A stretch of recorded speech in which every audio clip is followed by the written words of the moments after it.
Hola a todos, espero que se encuentren bien. Aquí con ustedes, el profe Flores, para explicar la actividad 2.4 de la secuencia didáctica de matemática de cuarto grado de secundaria, diseño de estantes. Aquí estamos en el archivo de GeoGebra que nos envía el enlace. Como podemos ver, aquí tenemos dos lados y un ángulo.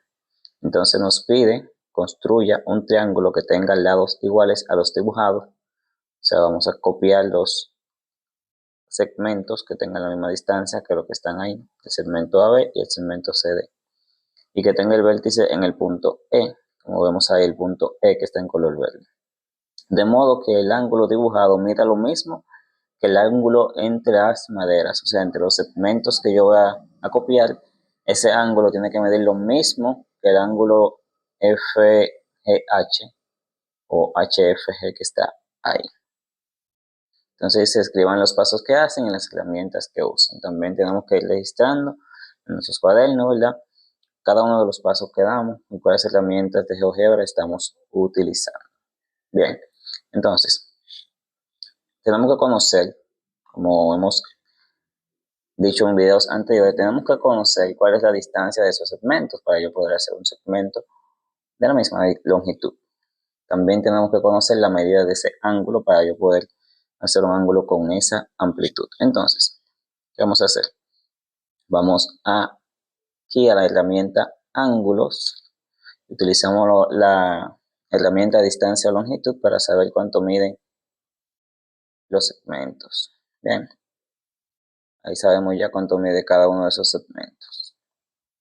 También vamos a ir a ángulo. Ahí lo que vamos a hacer es que vamos a crear un ángulo encima de este, seleccionando el punto G, después F y después H.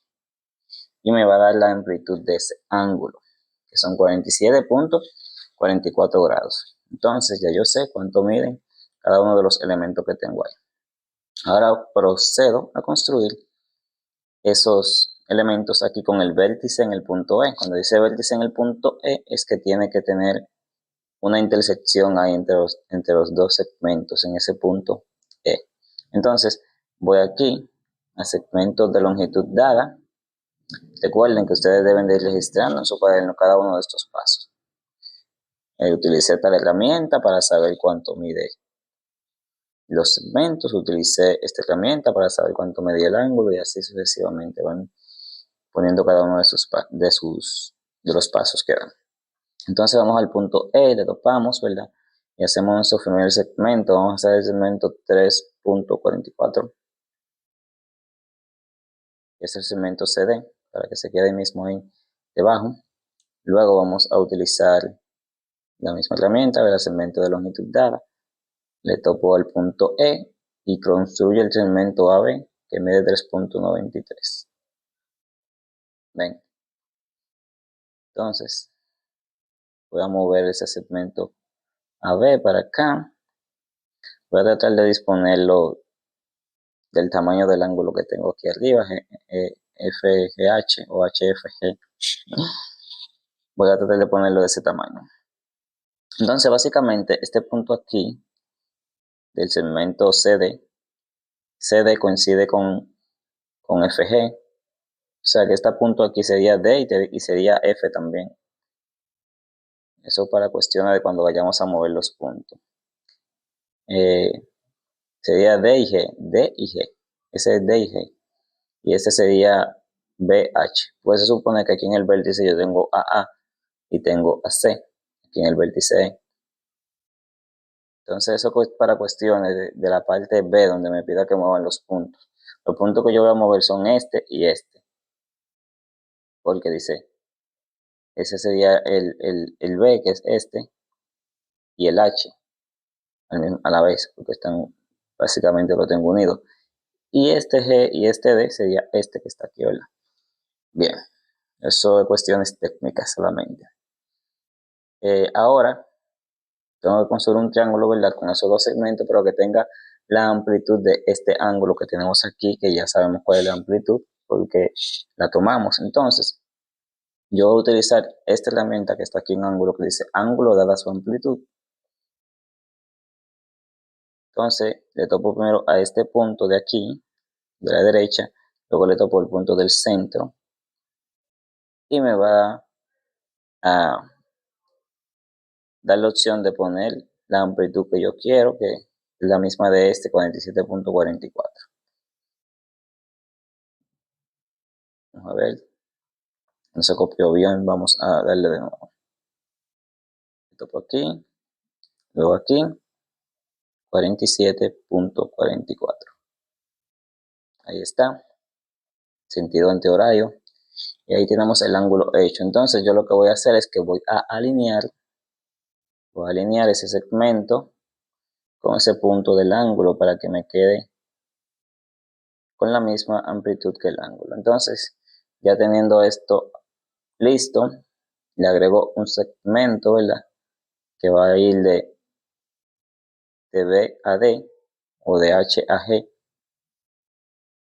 Y ahí tenemos el triángulo. ¿Ven ese triángulo que tenemos ahí? Entonces ya está hecho, ya cumplimos con la parte A.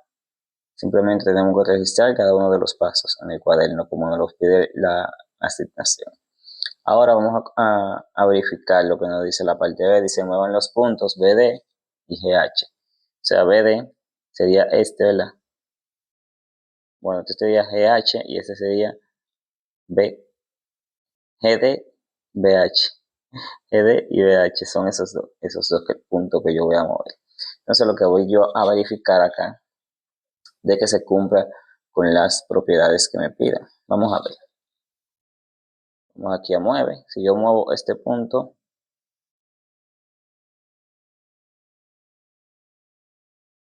¿sigue cumpliendo con las propiedades? ¿Sí o no? En este caso, estoy moviendo el punto H, B. Veo que no me cumple con las propiedades. ¿Por qué? Porque no mantiene la distancia del ángulo. Podemos que el ángulo se queda fijo. Entonces vamos a mover este. Si yo muevo este también, miren cómo se me mueve el ángulo por este punto. No se me mueve. Entonces, yo tengo que hacer, voy a mover este punto también y lo voy a alinear. Como ustedes podrán ver, se me construyó el mismo triángulo que teníamos ahí arriba.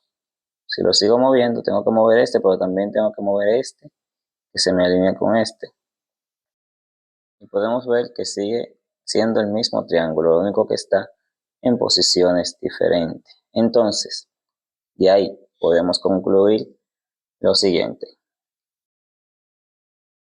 que es el segundo criterio de congruencia de triángulos, que es lado, ángulo, lado, L a L. Si dos lados y el ángulo comprendido entre ellos en un triángulo son iguales a dos lados y el ángulo comprendido en otro triángulo, entonces los triángulos son congruentes. Es decir, dadas las medidas de dos lados y la del ángulo comprendido entre ellos, se puede construir un único triángulo. O sea, ese era el criterio de congruencia de triángulos, lado, ángulo, lado. Con ese ángulo que tengo ahí y con esas dos medidas de segmento que tengo ahí, solamente puedo construir un único triángulo. No puedo construir dos ángulos diferentes, dos triángulos diferentes con esos mismos elementos. Siempre el triángulo que voy a construir me va a quedar igual. Lo único que puede estar dispuesto en diferentes posiciones, pero siempre es el mismo triángulo, como lo podemos ver. Siempre es el mismo triángulo. Así que hasta aquí la explicación de esta actividad 2.4. Espero que me hayan comprendido. Estuvo con ustedes el profe Flores. Sean felices. Hasta la próxima.